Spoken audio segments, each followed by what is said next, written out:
Not only has Kingambit surpassed Great Tusk as the #1 most used Pokemon in Gen 9 OU, Roaring Moon has dropped to UU, a previous OU staple, considered one of the most powerful Paradox forms. What happened, folks? What is going on in this metagame? Let's take a look first at the Kingambit Great Tusk situation. What could be the reason behind this subtle change in usage? Great Tusk has been leading the metagame since Gen 9 came out, as the premier bulky ground-type utility Pokemon. Not only offensively having great damage output, but valuable utility moves such as Rapid Spin, Knockoff, and Stealth Rock that have become more scarce in Gen 9 due to moveset cuts. Taking on a similar role to Landorus Theory in previous metagames, this has been a near auto-include on many teams for the necessary utility it provides, knocking off boots, removing hazards, acting even as a offensive threat, defensively checking various common Pokemon. This is a fantastic competitive Pokemon that has been #1 for the valuable and necessary utility and offensive firepower it provides to teams. How could Kingambit surpass Great Tusk? Well,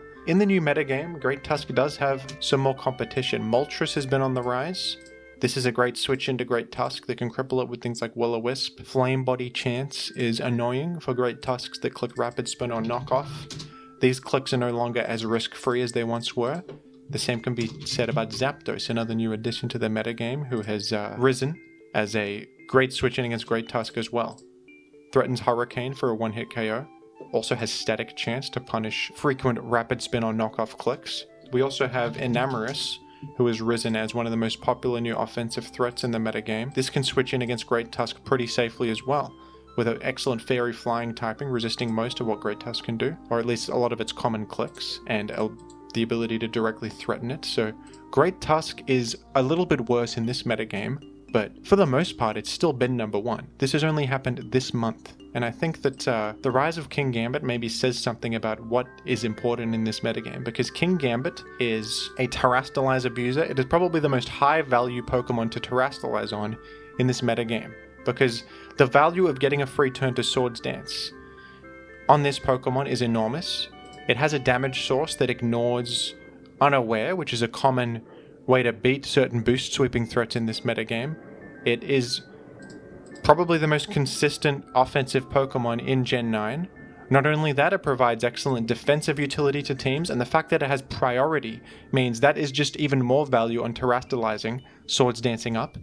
Swords Dance is a ×2 attack compared to other boost sweepers that have to Dragon Dance, and you have the ability to, hit a huge Dark type attack with priority, which is Dark is one of the best stab types you can have.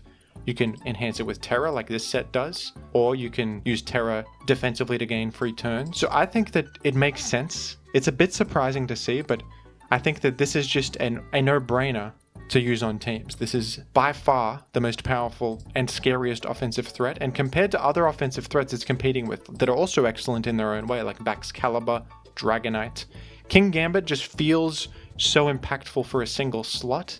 It can sort of soft check many different things with its incredible natural bulk, and the priority helps against a lot of fast threats.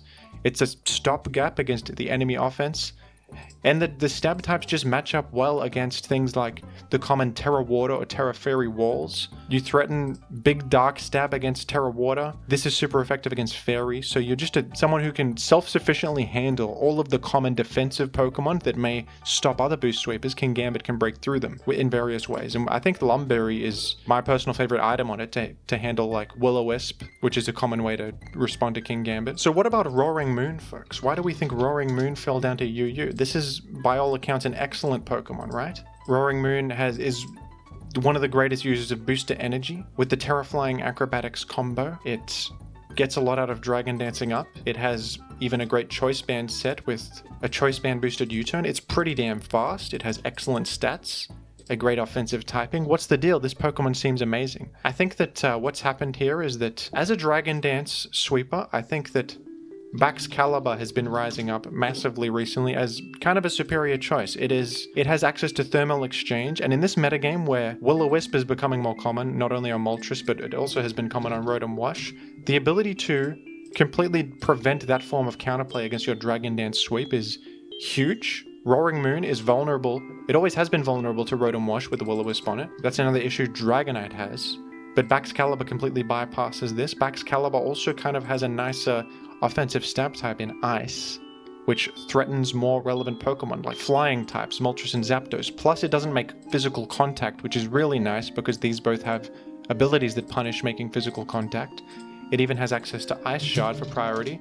It has multiple different viable sets. It's also a choice bander. Roaring Moon might be faster. It might have great options that Baxcalibur lacks, but Roaring Moon is kind of vulnerable, especially with this Terraflying Acrobatics set, which was a great set in the early metagame. This set now, it's pretty vulnerable against Zapdos, especially if you Terraflying, you're now weak to Electric. It's kind of vulnerable to just general Will-O-Wisp walls, and it has the issue of Booster Energy does boost Acrobatics damage in a way that Unaware can't block, but I think that a lot of common defensive Pokemon can handle Roaring Moon more than they can handle like something like Baxcalibur or Kingambit. Another noteworthy Pokemon I mentioned here is Skeledirge, who is also UU ranked, but you do see occasionally, and it's another Will-O-Wisp user that can Terra Fairy and answer these DD threats. Baxcalibur is a lot more threatening to Skeledirge, with the high power of, Glaive Rush, and even Earthquake to threaten it in its base typing. Icicle Crash threatens it post-Terra, and all it can do is just deal damage. You can't actually Will-O-Wisp to shut it down and remove its source of damage, so I think that Roaring Moon has become a less desirable choice as a physical threat compared to other options. It has U-Turn, which this fast choice band boosted U-Turn used to be way better than it is, but now with more Flame Body and of course Static Zap in the metagame, it's a little bit harder to just click this freely and make guaranteed progress. There's a bit more ways to punish it. And Enamorus in the metagame doesn't help either. This new Dark Resist that can threaten super effective damage. It punishes you for running Adamant, because if you run Adamant, you are slower than a timid Enamorus. I think that's my personal theory about why these shifts have happened, why Kingambit has overtaken Great Tusk, and why Roaring Moon has dropped to UU. I think Roaring Moon still has a lot of great tools. I'm sure it's still going to be seen often in OU, but it does make sense that it's been kind of surpassed by superior options that are more suitable for the metagame. Although Kingambit serves a different purpose, has different qualities that set it apart, it's slower and bulkier. Roaring Moon is obviously faster and more immediately threatening. I still think Kingambit is easier to fit on teams, and when it comes to Dragon Dance boosters, there is Baxcalibur and Dragonite, who are multi-scale, which allows it to live a lot of common hits and just generally be very sturdy and reliable and good.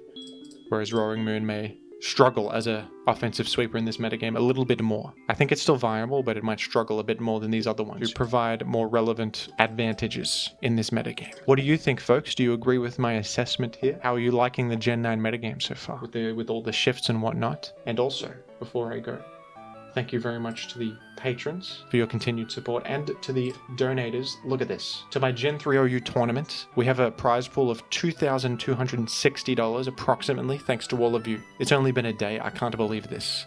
It's honestly insane. Thank you all so much. This is going to be a great event. If you don't know, I'm hosting a Gen 3 OU tournament. That's Gen 3 competitive singles, my favorite metagame. And it's going to be awesome. There's going to be commentary. The prize pool is already massive. Look at this. Look at the logo with the Charizard and the Celebi. It's adorable. It's beautiful. It's going to be the greatest event of all time, easily. Thank you, everybody. See you later.